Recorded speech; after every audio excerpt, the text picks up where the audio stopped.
আসসালামু আলাইকুম। তোমরা সবাই কেমন আছো? আশা করি অনেক ভালো আছো। আলহামদুলিল্লাহ আমিও অনেক ভালো আছি। অনেক দিন পর ভাবলাম একটা তোমাদের সঙ্গে ভিডিও শেয়ার করা যাক। তো বাড়িতে কিভাবে দেশি ঘি বানাই সেটাই তোমাদের সঙ্গে শেয়ার করব। এই যে 5 দিনকার সর, এটা মা এরকমভাবে জমিয়ে রেখেছিল। এটা ফ্রিজের মধ্যে ছিল। এবারে সরটাকে মিক্সিং জারে ঘুরিয়ে নিতে হবে, তার জন্য আমি সরটাকে ঢেলে নিচ্ছি। এবারে 30 সেকেন্ড মতো এটা ঘুরিয়ে নিলে হয়ে যাবে।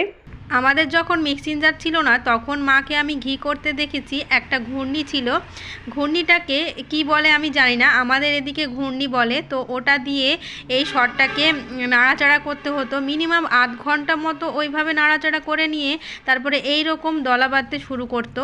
আর এখনকার দিনে মানুষের এতটাই সুবিধা হয়েছে যে আধ ঘন্টা জিনিস 30 সেকেন্ডে হয়ে যাচ্ছে। তো যাই হোক, এইদিকে এই যে বরফ দিয়ে দিলাম, ভাঁড়ির মধ্যে ঢেলে নিয়েছি। ঢেলে নেওয়ার পর বরফ দিতে হবে। আর এটাতে যত পারবে ততটাই ঠান্ডা পানি ইউজ করতে হবে, ঠান্ডা পানি বা বরফ ইউজ করতে হবে। তো আমি বরফ দিয়ে দিয়েছি, তারপরে পানিও দিয়েছি ঠান্ডা। তো এই যে 2 মিনিট মতো নাড়াচাড়া করে নিলে পারে কিন্তু এরকম দলা বাঁধতে শুরু করে দেবে। তো এইদিকে এবারে এই ঘিটাকে মানে নুনিটাকে, এটা নুনি বলে, নুনিটাকে পুরো আলাদা করে এক সাইডে রাখতে হবে। এবারে ঘোলটাকে আলাদা করে নিতে হবে। মানে ওই যে পানির মতো দুধের মতো দেখছো ওটা হচ্ছে ঘোল। ওটাও খাওয়া যায়, তো ওটা আমাদের কেউ খায় না বলে ফেলে দিলাম। তারপরে পানি দিয়ে এটাকে ভালো করে ধুয়ে নিতে হবে। আমি মাকে জিজ্ঞেস করছি যে পানি দিয়ে ধুচ্ছ কেন?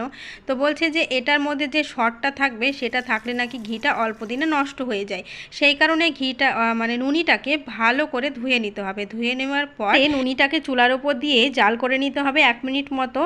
এই যে জাল করে নিচ্ছি। এবারে ওই যে ফুলে ফেপে আসছে, এটা ভয় পাওয়ার কারণ নাই, কারণ জাল দেওয়ার সময় এরকম ফুলে ফেপে আসবে। যখন এই পর্যায়ে আসবে তখন গ্যাসটাকে বন্ধ করে দিতে হবে। তারপরে ঠান্ডা করে নিতে হবে। ঠান্ডা করে নেওয়ার পর এই যে আমি জারের মধ্যে ঢেলে নিচ্ছি। আর মাশাআল্লাহ কত সুন্দর যে কালার এসেছে, দেখেই হয়তো বুঝতে পারছো। সুগন্ধ কিন্তু দারুণ এসেছে। আর তোমরা বাড়িতে অবশ্যই একবার ট্রাই করে